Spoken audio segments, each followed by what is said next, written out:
पापा, मैं आईएएस बन गया। अब आपको ये सब काम करने की जरूरत नहीं है। बेटा, तूने मेरा सपना सच कर दिया। गांव के किनारे धूल भरी सड़क पर एक छोटी सी टपरी थी जहां रामू पंचर बनाता था। फटे टायर, टूटी उम्मीदें और थके हुए लोगों की सांसें वहीं आकर रुकती थी। उसके हाथ हमेशा काले रहते थे लेकिन दिल उतना ही साफ था। उसी टपरी के पीछे एक झोपड़ी थी जहां उसका बेटा मोहन रात को टिमटिमाते दिए की रोशनी में पढ़ता था। जब बाकी बच्चे सो जाते तब मोहन अपने सपनों को जगाता। आईएएस बनने का सपना, एक ऐसा सपना जो उसकी हालत से बहुत बड़ा था, उसकी गरीबी से बड़ा था। लोग हंसते थे और कहते थे, अरे पंचर वाले का बेटा कलेक्टर बनेगा। ये शब्द मोहन के दिल में तीर की तरह चुभते, मगर वही तीर उसकी हिम्मत को और तेज कर देते। रामू अक्सर उसे देखता और चुपचाप मुस्कुरा देता, मगर जब मोहन सो जाता तो वही रामू चुपके से रोता। उसे पता था कि सपने बड़े हैं मगर जेब खाली है। एक दिन मोहन ने स्कूल की फीस के लिए पैसे मांगे और रामू ने अपनी पुरानी साइकिल बेच दी, वही साइकिल जिससे वो रोज काम पर जाता था। उस दिन उसने पैदल चलना शुरू किया मगर अपने बेटे के सपने को कभी लड़खड़ाने नहीं दिया। बारिश के दिनों में जब टपरी में पानी भर जाता तब भी रामू की उंगलियां टायर में हवा भरती रहती और मोहन किताबों में उम्मीद भरता रहता। कई बार भूखे पेट सोना पड़ा, कई बार किताबें खरीदने के लिए माँ के गहने गिरवी रखने पड़े, लेकिन मोहन ने हार नहीं मानी। उसने हर ताने को अपनी ताकत बनाया, हर आंसू को अपनी स्याही बनाया और हर दर्द को अपने जवाब में बदल दिया। गांव के किनारे वही धूल बड़ी सड़क आज भी थी, मगर उस दिन सूरज कुछ अलग ही चमक रहा था, जैसे उसे भी पता हो कि आज एक कहानी पूरी नहीं बल्कि एक इतिहास लिखा जाने वाला है। रामू पंचर वाला अपनी पुरानी टपरी के सामने बैठा था, हाथों में वही काली ग्रीस, आंखों में वही थकान, मगर दिल में आज भी अजीब सी हलचल थी। उसे याद आ रहा था कि वो दिन जब पहली बार मोहन ने कहा, बाबा मैं आईएएस बनूंगा। उस दिन रामू हंसा नहीं था, बस चुप हो गया था, क्योंकि उसे डर था, डर इस बात का कि कहीं ये सपना भी गरीबी की धूल में दब न जाए। मगर मोहन ने उस दिन जो ठान लिया वो सिर्फ एक सपना नहीं था, वो एक जंग थी, हालात से, लोगों की सोच से और खुद अपनी किस्मत से। बचपन से ही उसने देखा था कि कैसे उसका बाप दिन भर झुककर टायर में हवा भरता है और रात को थक कर जमीन पर सो जाता है, कैसे माँ आधी रोटी खाकर उसे पूरा खिला देती है, कैसे स्कूल में बच्चे उसके फटे कपड़ों का मजाक उड़ाते हैं और टीचर भी कभी कभी उसे कम आंकते हैं। मगर इन सब के बीच मोहन के अंदर एक आग थी, कुछ कर दिखाने की, कुछ बदल देने की। उसने ये कभी नहीं सोचा कि उसके पास क्या नहीं है, उसने हमेशा ये सोचा कि उसे क्या बनना है।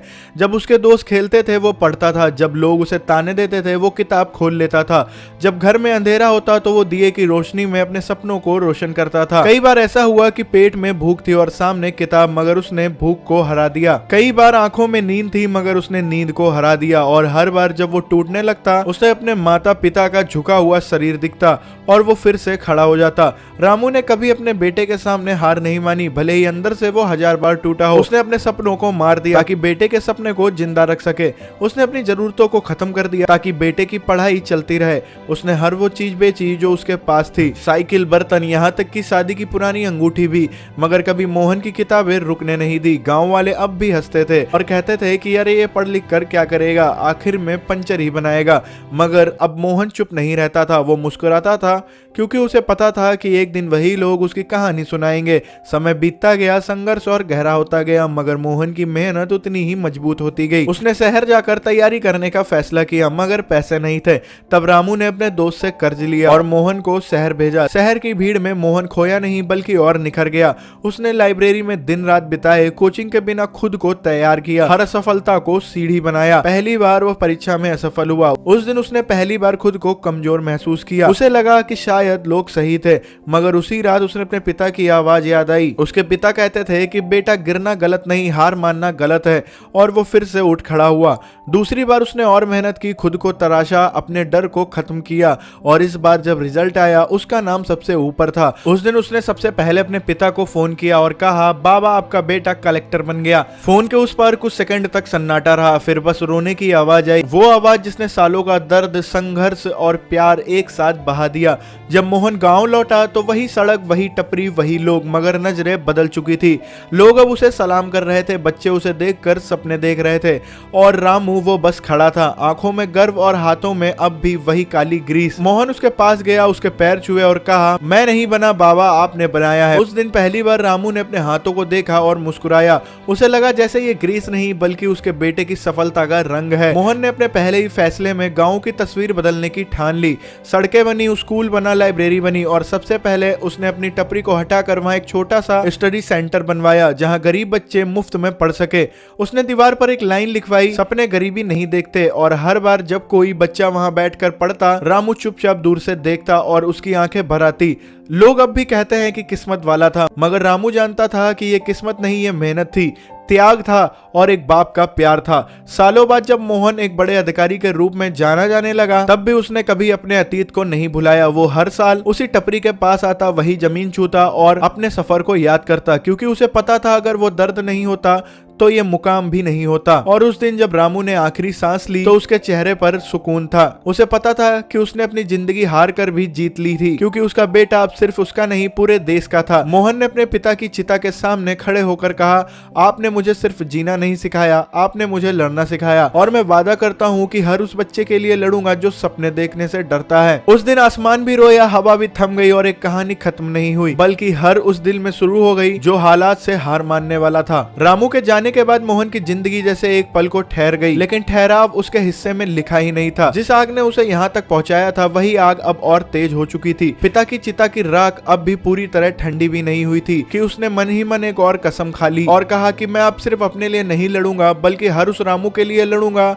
जो आज भी धूल भरी सड़कों पर झुककर अपनी जिंदगी घिस रहा है, और हर उस मोहन के लिए लड़ूंगा जो अंधेरे में बैठकर रोशनी का सपना देख रहा है। अगले ही दिन जब वो अपने दफ्तर पहुंचा तो कुर्सी पर बैठने से पहले उसने अपनी जेब से अपने पिता की पुरानी घिसी हुई रुमाल निकाली, वही रुमाल जिससे रामू अपने हाथ साफ करता था, और उसे टेबल पर रख दिया, जैसे वो खुद से वादा कर रहा हो कि चाहे वो कितना भी बड़ा अधिकारी बन जाए, उसकी जड़ें हमेशा वही रहेंगी। काम शुरू हुआ, फाइलें आने लगी, फैसले लेने पड़े, लेकिन मोहन अब सिर्फ नियमों का अधिकारी नहीं था, वो दर्द का अधिकारी बन चुका था। हर फाइल में उसे किसी का संघर्ष दिखता, हर आवेदन में उसे अपना अतीत नजर आता। एक दिन उसके पास एक बूढ़ा आदमी आया, हाथ में फटा हुआ कागज और आंखों में उम्मीद, और कहता है कि साहब मेरा बेटा पढ़ना चाहता है मगर पैसे नहीं है। उस आदमी की आवाज सुनते ही मोहन के अंदर जैसे कुछ टूट गया। उसे अपना बचपन याद आ गया और बिना एक पल सोचे उसने उसी वक्त उस बच्चे की पढ़ाई का पूरा इंतजाम कर दिया। ये सिर्फ एक मदद नहीं थी, ये उसके अतीत का जवाब था। धीरे धीरे उसके फैसले पूरे जिले में चर्चा का विषय बनने लगे। किसानों के लिए नई योजनाएं, गरीब बच्चों के लिए मुफ्त कोचिंग, गांव-गांव में लाइब्रेरी, और सबसे खास रामू एजुकेशन मिशन जो उसने अपने पिता के नाम पर शुरू किया था। इस मिशन के तहत हर साल सैकड़ों गरीब बच्चों को पढ़ने का मौका मिलने लगा। लोग अब उसे सिर्फ कलेक्टर नहीं, उम्मीद का चेहरा कहने लगे थे। मगर हर कहानी में मुश्किलें भी होती हैं।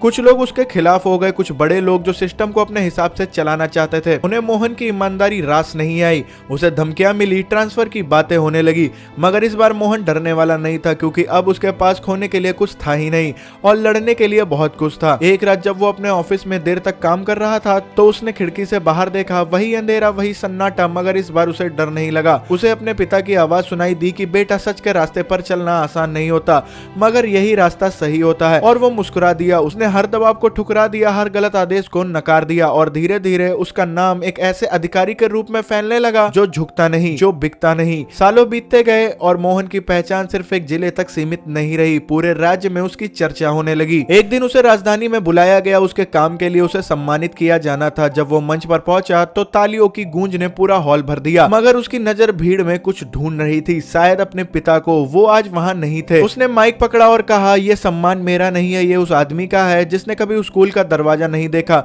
मगर अपने बेटे को वहां तक पहुंचाया जहां वो कभी नहीं पहुंच सका। पूरा हॉल खामोश हो गया। कई लोगों की आंखों में आंसू थे, मगर कहानी यहाँ खत्म नहीं होती। असल कहानी तो अब शुरू हो रही थी। मोहन ने फैसला किया कि अब वो सिर्फ सिस्टम का हिस्सा नहीं रहेगा, वो सिस्टम को बदलेगा। उसने शिक्षा, स्वास्थ्य और रोजगार के लिए बड़े स्तर पर काम शुरू किया। नई नीतियां, नई योजनाएं और सबसे बड़ी बात ईमानदारी। उसने अपने जैसे कई बच्चों को आगे बढ़ाया, उन्हें सिखाया कि हालात चाहे जैसे भी हो, अगर इरादा मजबूत हो तो कोई भी मंजिल दूर नहीं होती। एक दिन वही बच्चा जिसका पढ़ाई का खर्च उसने उठाया था उसके पास आया। अब वो भी एक अधिकारी बन चुका था। उसने मोहन के पैर छुए और कहा, सर, अगर आप उस दिन मेरी मदद नहीं करते तो शायद आज मैं यहाँ नहीं होता। मोहन की आंखों में फिर से आंसू आ गए। उसे लगा जैसे उसके पिता फिर से उसके सामने खड़े हैं, मुस्कुरा रहे हैं। उसने आसमान की ओर देखा और धीरे से कहा, बाबा आपकी कहानी अब भी चल रही है। और सच में वो कहानी अब सिर्फ एक बाप बेटे की नहीं रही थी, वो हर उस इंसान की कहानी बन चुकी थी जो मुश्किलों से लड़ रहा था, जो सपने देख रहा था और जो हार मानने से इनकार करता है। गांव में सब कुछ बदल रहा था, लेकिन हर बदलाव सबको मंजूर नहीं था। और यहीं से शुरू हुआ एक ऐसा मोड़ जहां मोहन की जिंदगी सिर्फ संघर्ष नहीं बल्कि खतरे की दहलीज पर आ खड़ी हुई।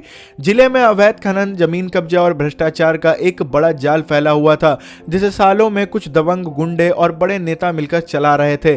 मोहन ने जब इस पर कार्रवाई शुरू की तो कई लोगों की नींद उड़ गई। एक एक करके उसने छापे मारने शुरू किए, गैरकानूनी कारोबार बंद करवाए और कई बड़े नामों पर केस दर्ज कर दिए। लोग खुश थे मगर डर भी था, क्योंकि जिससे मोहन टकरा रहा था वो सिर्फ अपराधी नहीं थे, वो सिस्टम के अंदर तक घुस चुके थे। एक रात जब मोहन अपने ऑफिस लौट रहा था, उसकी गाड़ी का पीछा एक काली एसयूवी ने करना शुरू कर दिया। सड़क सुनसान थी, हवा में अजीब सा सन्नाटा और ड्राइवर की सांसें तेज हो गईं। अचानक एसयूवी ने ओवरटेक करके रास्ता रोक दिया। 4 आदमी उतरे, चेहरे ढके हुए, हाथों में हथियार, और कहते हैं कि बहुत उड़ रहा है तू, ज्यादा ही ईमानदारी आ रही है। मोहन गाड़ी से उतरता है, उसकी आंखों में डर नहीं बल्कि गुस्सा था, और कहता है कि जो सही है वो करूंगा, चाहे जो हो। तभी एक ने बंदूक उठाई और कुछ सेकंड के लिए समय जैसे थम गया हो, मगर तभी दूर से पुलिस की गाड़ी की आवाज आई और वो लोग भाग गए। उस रात मोहन बच गया, मगर उसे समझ आ गया कि ये सिर्फ शुरुआत है। अगले ही दिन उसे एक अनजान नंबर से कॉल आया और वो कहता है कि अगर जिंदा रहना है तो केस वापस ले लो, वरना अगली बार कोई नहीं आएगा बचाने। फोन कट हो गया और पहली बार मोहन के दिल में हल्का सा डर बैठ गया, मगर उसी पल उसे अपने पिता का चेहरा याद आया और उसने फैसला कर लिया कि अब पीछे हटना ही नहीं है। उसने पूरी ताकत से उस गैंग के खिलाफ सबूत जुटाने शुरू किए और जल्द ही उसे पता चला कि इस पूरे खेल का सरगना एक बड़ा नाम था, जिसे लोग भैया जी कहते थे और जिसके सामने बड़े बड़े अफसर भी झुक जाते थे। मगर मोहन नहीं झुका, उसने भैया जी के खिलाफ वारंट निकलवाए और पूरे जिले में हलचल मच गई। मीडिया में खबर फैल गई, लोग सड़क पर आ गए, कुछ समर्थन में, कुछ डर में। उसी बीच एक दिन मोहन की मां को धमकी मिली कि अपने बेटे को समझा लो वरना तेरा घर उजड़ जाएगा। यह सुनकर मोहन के पैरों तले जमीन खिसक गई। अब ये लड़ाई सिर्फ उसकी नहीं रही थी, ये उसके परिवार तक पहुंच चुकी थी। उसने अपनी मां को सुरक्षित जगह भेजा, मगर अंदर ही अंदर वो टूट रहा था। क्या उसकी ईमानदारी की कीमत उसके अपने लोग चुकाएंगे? रात को जब वो अकेला बैठा तो पहली बार उसकी आंखों से आंसू निकले, मगर अगले ही पल उसने खुद को संभाला और कहा, अगर मैं डर गया तो फिर कोई भी सच के लिए खड़ा नहीं होगा। और फिर आया वो दिन जब मोहन खुद भैया जी को पकड़ने के लिए निकला। एक पुरानी फैक्ट्री में छापा पड़ा, चारों तरफ अंधेरा, सन्नाटा और हर कदम पर खतरा। अचानक गोलियों की आवाज गूंजी, पुलिस और गुंडों के बीच मुठभेड़ शुरू हो गई। धुआं, चीखे, भागते लोग, और उसी बीच मोहन ने भैया जी को देखा। वो भाग रहा था, मोहन उसके पीछे दौड़ा, दिल जोर से धड़क रहा था और आखिरकार उसने उसे पकड़ लिया और कहा, खत्म हो गया तेरा खेल। भैया जी हंसा और बोला, तुझे लगता है तू जीत गया, असली खेल तो अब शुरू होगा। और उसकी वो मुस्कान मोहन के दिल में एक डर छोड़ गई। क्या सच में ये अंत था या किसी और बड़े तूफान की शुरुआत? और मोहन की जिंदगी एक ऐसे सच से टकराती है जो सब कुछ बदल सकता है। भैया जी की गिरफ्तारी के बाद पूरे जिले में शांति आ गई, मगर ये शांति तूफान से पहले की थी। मोहन को लग रहा था कि सब खत्म हो गया, मगर असल में वो एक बड़े जाल के सिर्फ एक हिस्से को तोड़ पाया था। एक रात जब वो अपने ऑफिस में अकेला था, उसे एक फाइल मिली, बिना नाम की, बिना किसी रिकॉर्ड के। उसने जैसे ही उसे खोला, उसके हाथ कांप गए। उस फाइल में कुछ ऐसे नाम थे जो बहुत बड़े राजनीति, पुलिस और प्रशासन के ऊंचे पदों पर बैठे लोगों के थे, और सबसे ऊपर एक नाम था जिसे देखकर मोहन की सांसें रुक गई। वो नाम किसी और का नहीं बल्कि उसके ही विभाग के एक सीनियर अधिकारी का था, वो इंसान जिस पर वो सबसे ज्यादा भरोसा करता था। अब मोहन के सामने सबसे बड़ा सवाल था, क्या वो सच को उजागर करेगा या सिस्टम के दबाव में आकर चुप हो जाएगा? तभी उसका फोन बजा और एक अजनबी आवाज आई कि फाइल देख ली ना, अब फैसला तेरे हाथ में है, सच चुनेगा या अपनी जिंदगी। फोन कट गया और कमरे में फिर से सन्नाटा छा गया। मोहन की आंखों के सामने उसके पिता का बड़ा चेहरा घूम गया, उसकी मां की चिंता और वो सारे लोग जो उस पर भरोसा करते थे। ये सिर्फ एक केस नहीं था, उसकी पूरी जिंदगी की सबसे बड़ी परीक्षा थी। उसने धीरे से फाइल बंद की, गहरी सांस ली और खुद से कहा, अब चाहे कुछ भी हो जाए सच सामने आएगा। मगर उसे पता था कि इस फैसले के बाद उसकी जिंदगी में जो तूफान आने वाला है वो उसे अंदर तक हिला देगा, क्योंकि इस बार दुश्मन बाहर नहीं, उसके अपने बीच का था। उस रात मोहन ने फैसला तो कर लिया था, मगर उसे अंदाजा नहीं था कि सच का रास्ता कितना अकेला और खतरनाक होगा।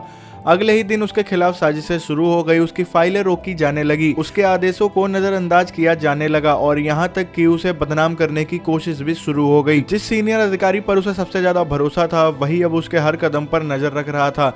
लेकिन मोहन अब रुकने वाला नहीं था। उसने चुपचाप सारे सबूत इकट्ठा किए, हर दस्तावेज की कॉपी सुरक्षित जगह रखी और सही समय का इंतजार करने लगा। एक दिन उसने सीधे राज्य के सबसे बड़े विभाग में जाकर पूरी फाइलें सौंप दी। कुछ ही दिनों में भूचाल आ गया, बड़े बड़े नाम उजागर होने लगे, गिरफ्तारियां शुरू हुई और वो सीनियर अधिकारी भी बेनकाब हो गया जिसे लोग ईमानदारी की मिसाल समझते थे। मोहन पर हमले और दबाव और बढ़े, मगर इस बार पूरा देश उसके साथ खड़ा था। मीडिया, आम लोग और वो बच्चे जिनके सपने के लिए वो लड़ रहा था, सब उसकी ताकत बन गए। आखिरकार सच जीत गए और मोहन का ट्रांसफर भले ही एक दूसरे इलाके में कर दिया गया, मगर अब वो सिर्फ एक अफसर नहीं, एक मिसाल बन चुका था। सालों बाद जब वो उसी गांव में लौटा तो वहां अब अंधेरा नहीं था, हर घर में रोशनी थी, हर बच्चे की आंखों में सपना था और उस स्टडी सेंटर की दीवार पर लिखी लाइन आज भी चमक रही थी, सपने गरीबी नहीं देखते। मोहन ने आसमान की तरफ देखा, आंखें हल्की सी नम थी और होठों पर एक सुकून भरी मुस्कान।